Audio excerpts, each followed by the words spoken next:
கர்நாடகாவை எதிர்த்து பேசுறதுக்கு வக்கு இல்லை, தைரியம் இல்லை, தெம்பு இல்லை. அனைத்து கட்சி கூட்டத்தை கூட்டுங்க.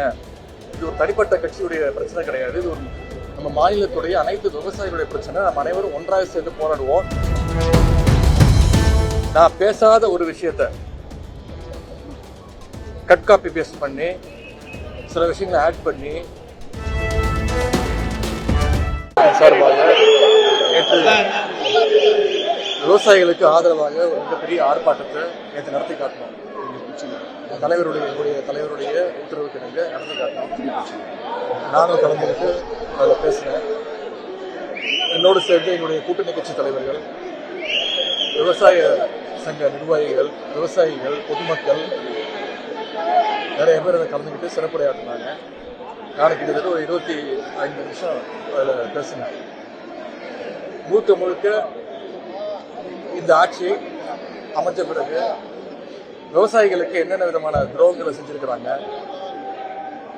தேர்தல் வாக்குறுதின்னு பொய் வாக்குறுதியில் சொல்லி விவசாயிகளை எப்படி ஏமாத்திருக்கிறாங்க, மேகதாது அணை கட்டுவதற்கு கர்நாடக அரசு மிக தீவிரமாக முயற்சி பண்ணிட்டு இருக்கு. அங்க இருக்கக்கூடிய முதலமைச்சர் அனைத்து கட்சி கூட்டத்தை கூட்டி மேகதாது அணை கட்டுவோம் அப்படின்னு தொடர்ந்து சொல்லிட்டு இருக்கிறாரு. தமிழ்நாட்டுக்கு திறந்து விட வேண்டிய தண்ணியும் திறந்து விடல.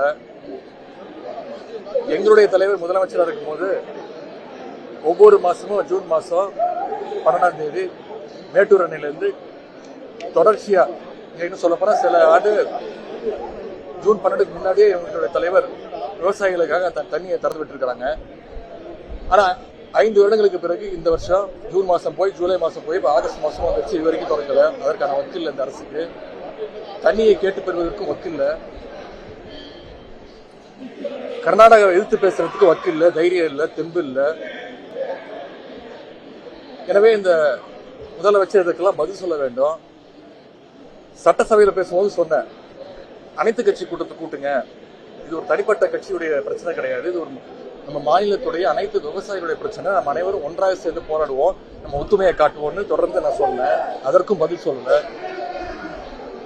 இதையெல்லாம் நேற்று வலியுறுத்தி, அது மட்டும் இல்லை, ஒவ்வொரு அமைச்சரும் இந்த 3 மாத காலங்களில் என்னென்ன பண்ணிட்டு இருக்கிறாங்கன்னு ஆதாரத்தோடு குறிப்பிட்டு பேசினேன். அதற்கெல்லாம் பதில் சொல்றதுக்கு தெம்பு இல்லாத, திராணி இல்லாத, வக்கில்லாத ஒரு முதலமைச்சர், ஒரு டம்மி முதலமைச்சர் நமக்கு வாச்சிருக்கிறாரு. அதெல்லாம் விட்டுட்டு நான் பேசாத ஒரு விஷயத்த கட் காப்பி பேஸ்ட் பண்ணி சில விஷயங்களை ஆட் பண்ணி, நான் யாரையும் தவறாக பேசவில்லை. முழுக்க முழுக்க விவசாயிகளுக்காக தான் பேசினேன். ஏதாவது ஒரு பிரச்சனை மாநிலத்தில் எழும்போது அதை டைவர்ட் பண்றதுக்கு வேற ஏதாவது ஒரு பிரச்சனையை எடுக்க வேண்டியது, முதலமைச்சர் ஒரு போட்டோ ஷூட் நடத்த வேண்டியது, திமுகவுடைய திட்டங்களை போய் சுத்தி பார்க்க வேண்டியது, போஸ்ட் கொடுக்க வேண்டியது, ரீல்ஸ் போடுறது, அமைச்சர்கள், சட்டமன்ற உறுப்பினர்கள் பள்ளிக்கூடத்துக்கு போய் அங்க இருக்கக்கூடிய மாணவர்கள்லாம் வர சொல்லி அவங்க கட்சி பேரை சொல்லி கோஷம் போட சொல்லி அதை ரீல்ஸா போடுறது, அவங்களுடைய சட்டமன்ற உறுப்பினர்கள் மேல அவங்களுடைய நிர்வாகிகளை இது வரைக்கும் பல்வேறு குற்றங்களை சொல்லியிருக்கிறாங்க, பாலியல் குற்றங்கள் சொல்லியிருக்கிறாங்க. அதற்கெல்லாம் இது வரைக்கும் எந்த நடவடிக்கையும் எடுக்கல. எல்லாத்துக்கும் ஒரு டைவர்ஷன் டாக்டிக்ஸ் யூஸ் பண்றாரு இந்த அரசு, இந்த முதலமைச்சர். அது மாதிரி இன்னைக்கு நேற்று நான் பேசின பிறகு அது விவசாயிகள் இடத்துல மிகப்பெரிய ஒரு வரவேற்பை பெற்ற பிறகு, விவசாயிகள் இடத்துல மிகப்பெரிய ஒரு எழுச்சி ஏற்பட்ட பிறகு அதை எப்படியாவது டைவர்ட் பண்ணணும். நாளைக்கு சட்டமன்றம் வேற ஆரம்பிக்கும் போது சட்டமன்றத்தில் நிச்சயம் இந்த டாபிக் பேசுவாங்க, எதிர்கட்சி இந்த பிரச்சனையை எழுப்போம் அப்படின்னு தெரிஞ்சுட்டு அதை முடக்கணும்னு டைவர்ஷன் டாக்டிக்ஸாக இன்னைக்கு காலையில நான் பேசாத ஒரு விஷயத்த பேசுனதா பிரிச்சு கட் காப்பி பேஸ்ட் பண்ணி அதை நேஷனல் மீடியா வரைக்கும் கொடுத்து பரவ வச்சு, காவல்துறை வந்து என்னை கைது செய்ய போறேன்னு வந்தாங்க. கைது செய்ய போறதா சொன்னாங்க. நானும் சரி, நான் முழு ஒத்துழைப்பு தரேன்னு சொல்லி அவங்களோட போனேன்.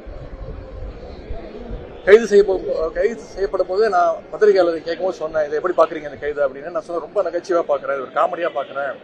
நான் பேசாத ஒரு விஷயத்த பேசினதா கதை விட்டு என்னை கைது செய்ய பாக்குறாங்க, என்னை முடக்க பாக்குறாங்க, என்னை மிரட்ட பாக்குறாங்க. இதுக்கெல்லாம் பயப்படக்கூடிய ஆள் நான் கிடையாது. நான் கலைஞர் பேரன், முத்துவேல் கருணாநிதி ஸ்டாலினுடைய பையன், திராவிட முன்னேற்ற கழகத்துடைய உடன்பிறப்புல ஒருத்தர். நான் இதுக்கெல்லாம் பயப்பட மாட்டோம், நான் ஃபேஸ் பண்றதுக்கு தயாரா இருக்கேன் அப்படின்னு சொன்னேன். அதே மாதிரி கோர்ட்டுக்கு போய் என்ன சொல்லியிருக்காங்க அரசு வழக்கறிஞர், அவரை கைது செய்யற நோக்கமே எங்களுக்கு கிடையாது, ஜஸ்ட் விசாரணை கூட்டு போறோம் அப்படின்னு சொல்லி அரசு செலவுல மக்கள் வரி பணத்துல கிட்டத்தட்ட ஒரு 3000 காவலர்கள் பாதுகாப்போடு ஒரு டெரரிஸ்ட கூட்டு போற மாதிரி சென்னையிலிருந்து சாலை வழியாக 400 கிலோமீட்டர் தஞ்சாவூர் வரைக்கும் கூட்டிட்டு போய் எங்களை முறையா பாத்துக்கல.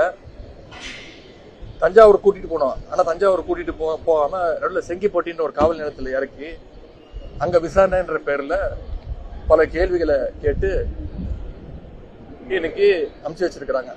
இதை நாங்க சட்டப்படி நிச்சயமா இதை சந்திப்போம்.